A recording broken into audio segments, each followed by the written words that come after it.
Mirëmëngjes për të gjithë nderuar shikues, ky është edicioni i lajmeve në News 24.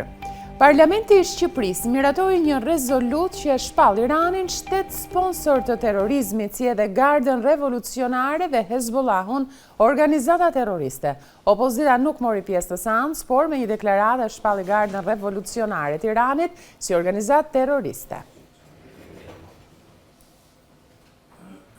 Ministri i jashtëm i Izraelit Gideon Saar ka vlerësuar Parlamentin e Shqipërisë dhe Kryeministrin Edi Rama për miratimin e rezolutës në seancën e kësaj të martej. Përgëzoi Kryeministrin e Shqipërisë Edi Rama dhe Parlamentin e Shqipërisë për rezolutën historike të miratuar, duke shpallur Republikën Islamike të Iranit, një shtet sponsorizues të terrorizmit. Sipas rezolutës, terrorizmi në të gjitha format e tij përbën një nga kërcënimet më serioze për shoqëritë demokratike.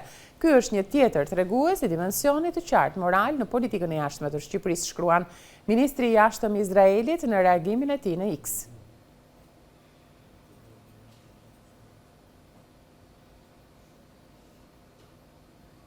Kreu i Partisë Demokratike Sali Berisha thotë se çështja Balluku, korrupsioni dhe abuzimet me paratë e shqiptarëve kanë ndalur integrimin e Bashkimit Evropian dhe provë për këtë, sipas shefit të Selis Blu, është mosmiratimi i raportit i bar nga Komisioni Evropian.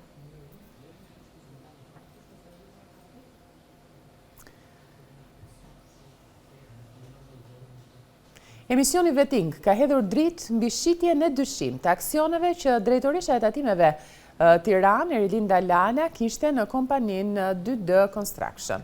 Investigimi i Veting zbuloi se shitja e aksioneve te ortakja e saj, Marsida Dedej, ka qenë fiktive për të shmangur vëmendje nga prokuroria, por edhe nga mediat investiguese.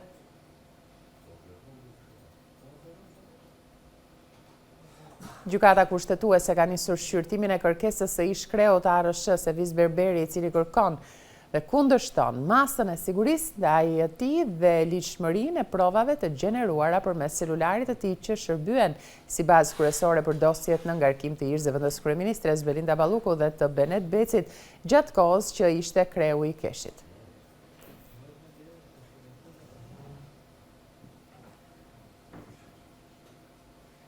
Ish numri 2 i Akshit, Hava Delibashi, ka kërkuar ndryshimin e masës së sigurisë arrest në shtëpi, pasi është shtatzën. Ajo po hetohet nga SPAK për shkelje të barazisë në tendera dhe pjesëmarrje në një grup të strukturuar kriminal. GKK ka shtyrë seancën për të marrë informacion të mëtejshëm nga SPAK.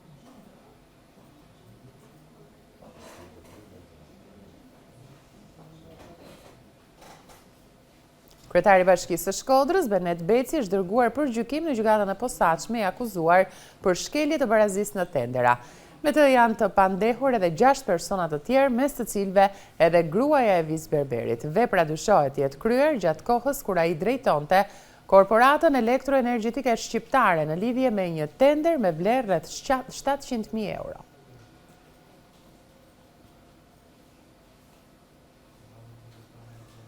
Në një reagim për mediat e Kosovës, lidhur me editorialin e përbashkët që kryeministri Edi Rama ka publikuar me presidentin serb Aleksandar Vučić në gazetën gjermane Faz, ministrja e drejtësisë e Kosovës Donika tha se qytetarët e Kosovës nuk kanë për t'ia falur këtë artikull. Gërvalla tha se krijohet përshtypja se sa herë Vučić është në presion nga ndërkombëtarët, Rama do ta nxjerrë nga situata e vështirë. Ajo shtoi gjithashtu se nuk duhet të ketë për Shqipërinë alternativa me Serbinë që nuk kalojnë nëpër Kosovë.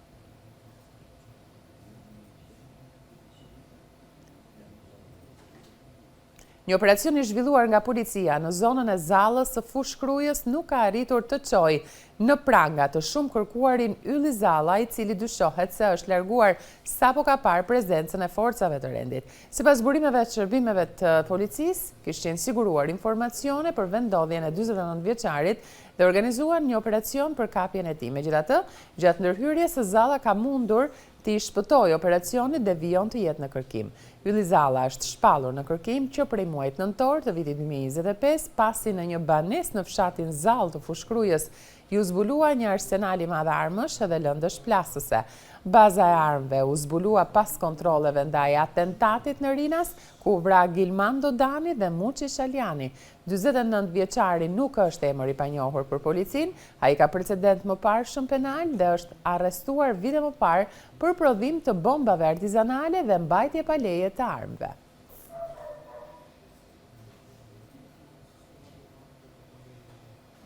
Zbardhen detajet e reja nga shpërthimi me tritol në automjetin e 36 vjeçarit Oltion Klosim në 10 mars në Tiranë. 4 nga 7 të arrestuarit për ngjarjen u lanë në burg, kurse të tjerët në arrest shtëpie dhe detyrim paraqitje.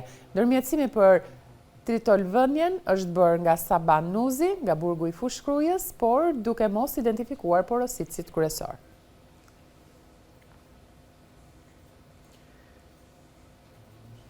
SPAK ka quar për gjykim dosje ndaj Durim Bamit dhe 7 personave të tjerë përfshirë të 2 ish efektiv policie në akuzat të ndryshme përfshirë grup të strukturuar kriminal.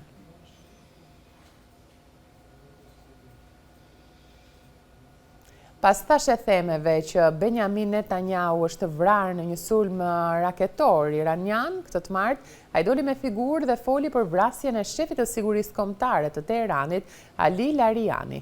Netanyahu tha se vrasja e tij ishte pjesë e përpjekjeve për të dhënë iranianëve një shans për të rrëzuar sundimtarët e tyre. Këtë mëngjes eliminuam Ali Larianin, shefin e Gardës Revolucionare, e cila është banda e gangsterëve që në fakt drejton Iranin, tha Netanyahu në një deklaratë televizive. Sipas kryeministrit izraelit, përmbysja e autoriteteve klerikale nga iranianët nuk do të ndodhë menjëherë, nuk do të ndodhë lehtë, por nëse vazhdojnë me këtë, do t'u japim atyre një shans për të marrë fatin e tyre në duart e tyre.